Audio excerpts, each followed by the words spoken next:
have finally been given a trailer for the new Spider-Man film coming out this Christmas time.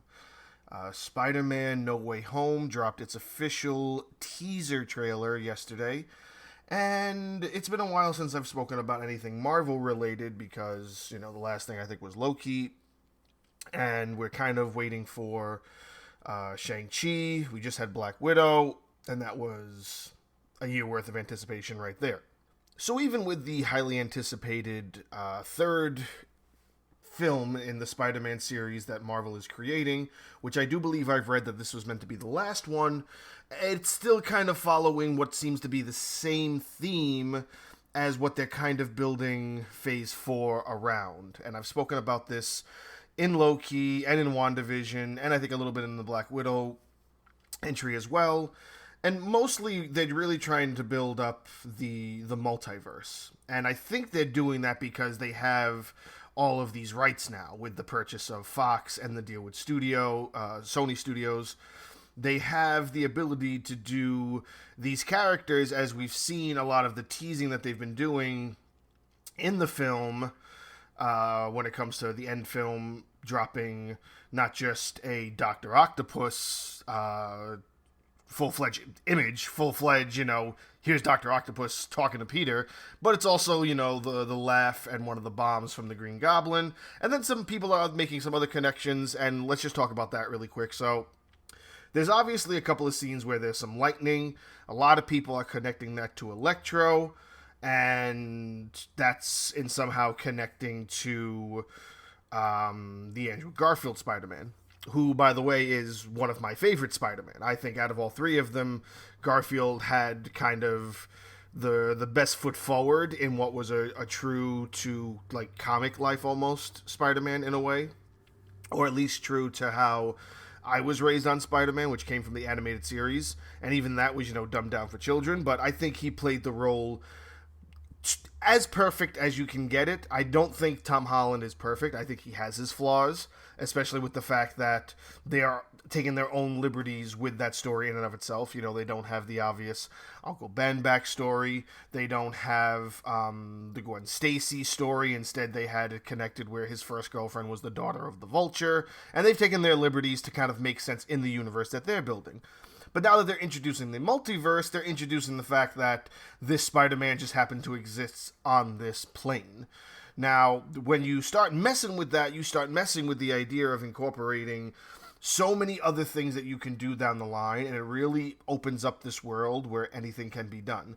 Like bringing all of these villains from all three Spider-Man franchises into this one movie. So we have, people are pointing out Electro, people are pointing out Green Goblin and Dr. Octopus, those are obvious. People have pointed out that there's a scene that might be Sandman. I'm not 100% certain if it is, because it also looks like something that is very similar to one of the Mysterio illusions. And you gotta remember, even though Mysterio is dead in the Tom Holland storyline, we're talking about the multiverse. Mysterio could exist in another timeline and be alive, be perfectly well endowed and make his appearance here. There's also a scene that somebody's pointing out as being the Lizard, which is a little bit, I think, of the biggest stretch of all of the things that people have been pointing out, because it's a very shadowy figure. I originally thought it might have something to do with maybe Black Symbiote Spider-Man, or even just a kind of Venom cameo in some way. I can't really tell, even with the still that's floating around. It doesn't really look like Lizard even. So, I don't know if he's going to get incorporated. Though, this is kind of leading into kind of Sinister Six territory, which would be interesting to see. It would be nice to finally get the Sinister Six, but in this notion where it's all these different universes coming together, that's kind of weird, unless what you're now going to portray is the idea that this is a Sinister Six from one timeline intruding on another, but then you're using all of the same actors. Like, if you get Electro in and you get Jamie Foxx, we know that that's Garfield.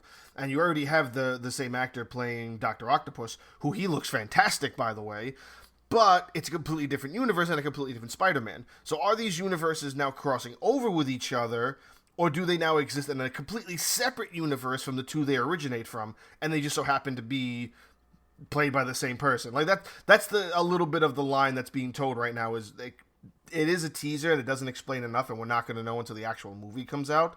But it leaves a lot of questions simply because, we don't know where these characters are coming from. Are they coming from these separate universes, or are they coming from a completely different universe and they just happen to get the actors to play them again? Because you got to remember, they teased the idea of Quicksilver in WandaVision, and then it turned out that it wasn't a outright connection to the Quicksilver from the X-Men universe, which, if they're going down this road, they 100% can do. There's no doubt that they could absolutely do that, and it makes perfect sense to kind of just bring those actors in, give them new contracts, make X-Men films about the same characters, about the same actors and everything. Bring back James McAvoy, bring back Jennifer Lawrence if she wants to do it again. I don't think she does, but maybe she does. And bring back all these characters played by the actors from their original films, like what they kind of teased with Quicksilver. And then what they wound up doing was saying, oh, you know what? No, it's not really Quicksilver. It's just she thinks it's Quicksilver. It was weird, and it was a complete kind of curveball. Nobody was expecting that. So I really don't know what to expect from the portrayal of these characters. It could very much well be that they have no connection to the Andrew Garfield Spider-Man universe or the Tobey Maguire Spider-Man universe, and all those rumors floating around that Garfield and Tobey were both going to be cameoing in this film in some way, shape, or form could just be rumors, or it could be factual. And again, if you're talking about them being factual, so that means Tobey Maguire's villains were Sandman, which, if that is Sandman, and then Dr. Octopus and the Green Goblin. So all of these characters are part of his universe. So are you saying they now just kind of all come into this one and then realize that they're all villains and then decide to team up? Or are they already teamed up together? Or is this just me being hopeful that we are going to get a Sinister Six? Because people are talking about how, they're pointing out this is 5 down and 1 to go to fully create a Sinister Six. And they're not using anybody from Tom Holland's universe. Now, Tom Holland has also set up characters like the Vulture and Mysterio. And Mysterio could easily come back, like I said before, because you're now in the multiverse. So it could just be a Mysterio from another timeline. And the Vulture is technically still alive in his timeline. So you could easily reincorporate the Vulture. And let's also not forget the fact that even though he plays a very small part, Shocker is involved. And I was talking to a friend of mine, and he pointed out that Shocker and Electro, their powers are kind of similar, so they wouldn't necessarily do that.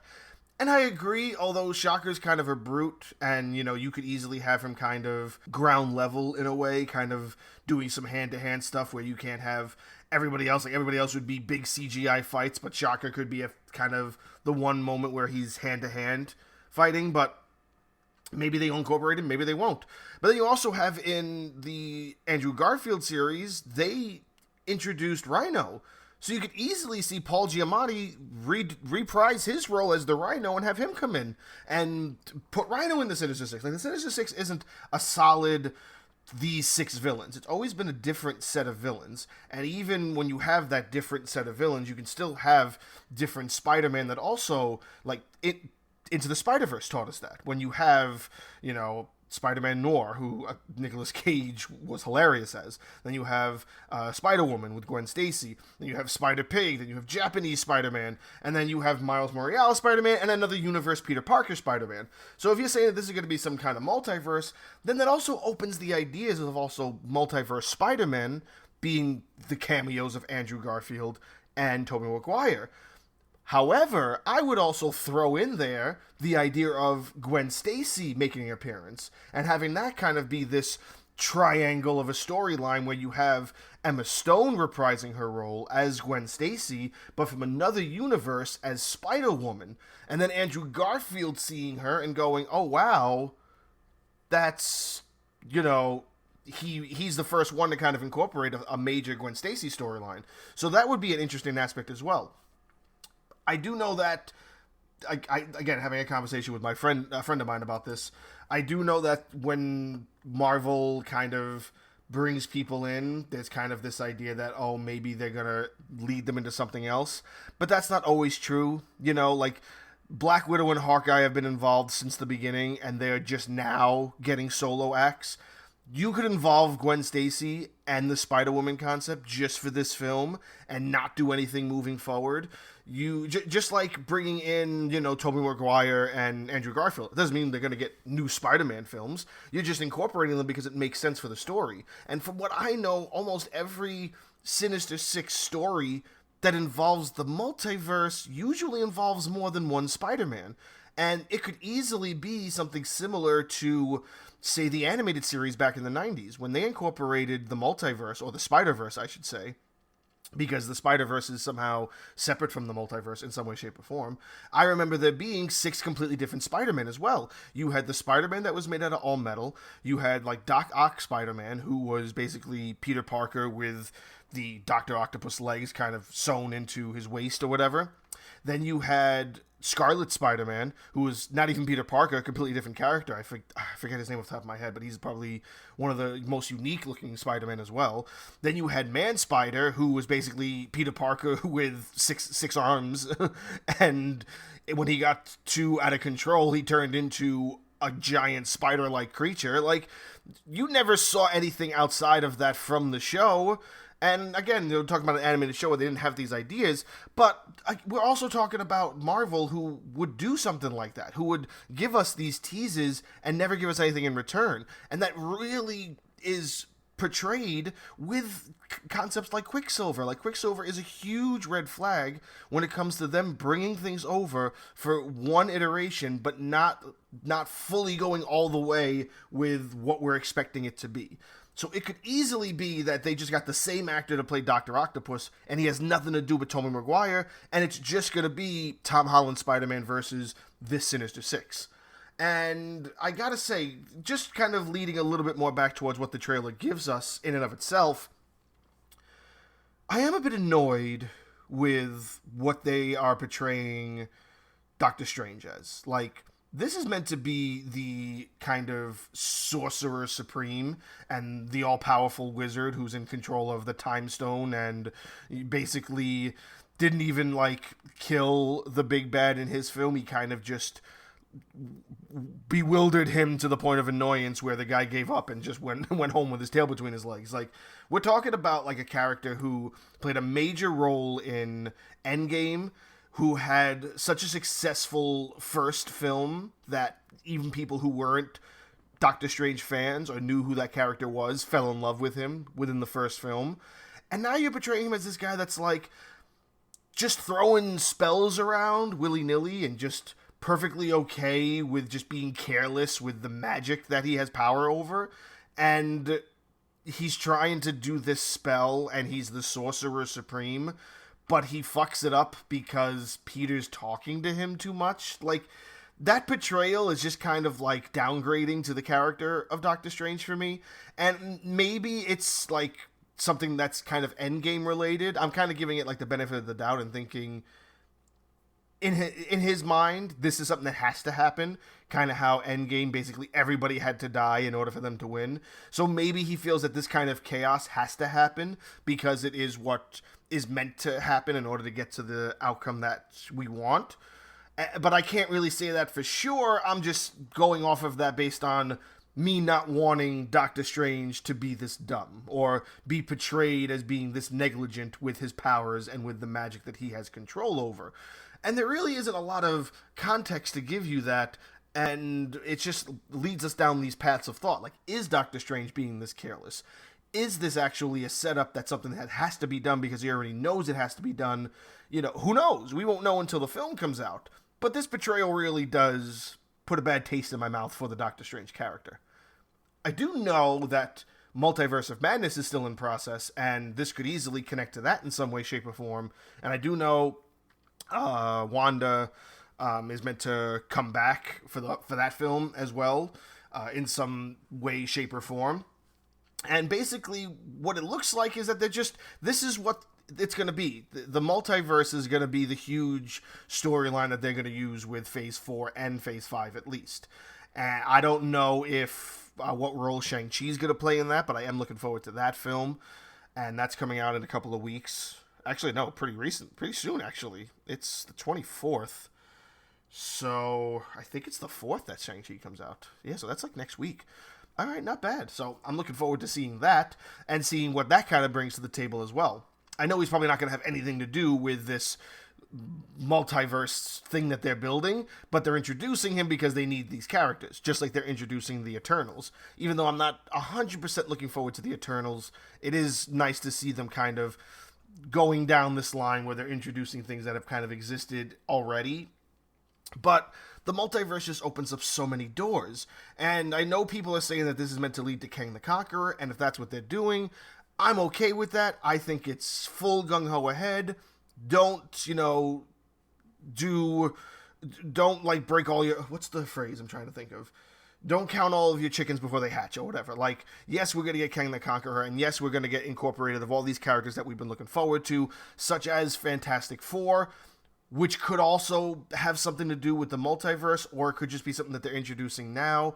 But I do know that if they're going with the Fantastic Four storyline, you could easily have Doctor Doom play a huge role in those films as well, and that could be a completely separate Avengers film in and of itself.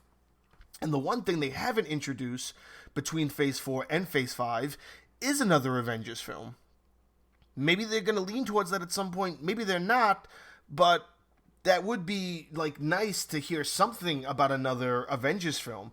And I know that they usually do the phases in threes, and they only did Phase 4 and 5, so maybe once they're done with 4 or halfway through Phase 5, they'll show us Phase 6, which will have an Avengers film. And each phase so far has had at least one Avengers film. Phase 4 has nothing, and Phase 5 has nothing. So if they're leaving that to Phase 6 to actually build up new characters and build up new storylines, or even start and end storylines so they can move to what they might have planned for Phase 6, I don't know. But I would just like to hear something about another Avengers film, especially when this is meant to be the last Spider-Man film, and you're incorporating the multiverse, and you're also incorporating just the idea of time and space in and of itself with Loki. And Loki is so far the only show that I've heard that has a second season already kind of booked. Like, it's already in the works that a Loki season 2 is going to happen. I don't know anything about Falcon and the Winter Soldier, but it doesn't make any sense to do another one. Nor does a WandaVision make any sense, because WandaVision was very unique. So unless they're going to do separate films, which I wouldn't mind a Captain America 4 with Falcon leading the helm.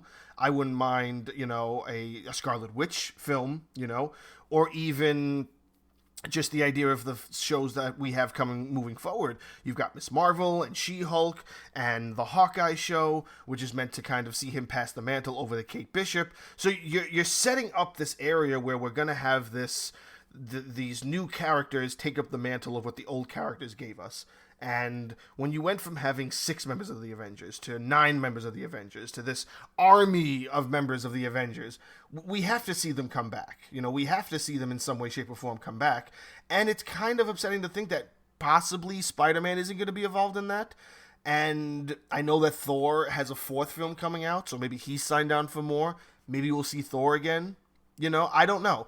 But when it comes to just this trailer, if this is how they're going to end the Spider-Man trilogy, or if they're going to lead into more after this, I'm looking forward to it, and I'm also anxious to see what else unfolds in the coming weeks, because this is just the teaser trailer, and there's already so much that's been going on, so much has been posted. Like I said, this post I saw about how people are pointing out these individual things that show you that the buildup of the Sinister Six. And I would love to see that, because they teased that in the Amazing Spider-Man films with Andrew Garfield. And if they're going to do it here, and this is how they're going to do it, I'm all for it. I'm on board with it. But I do hope that this portrayal of Doctor Strange is just kind of for the teaser, and there's more to it, and we'll get more context when the film comes out. So I hope that that's the case. I hope I'm correct in saying that, and I hope I'm not wrong, and that it actually is them completely downplaying Doctor Strange and the Sorcerer Supreme, because that would really suck.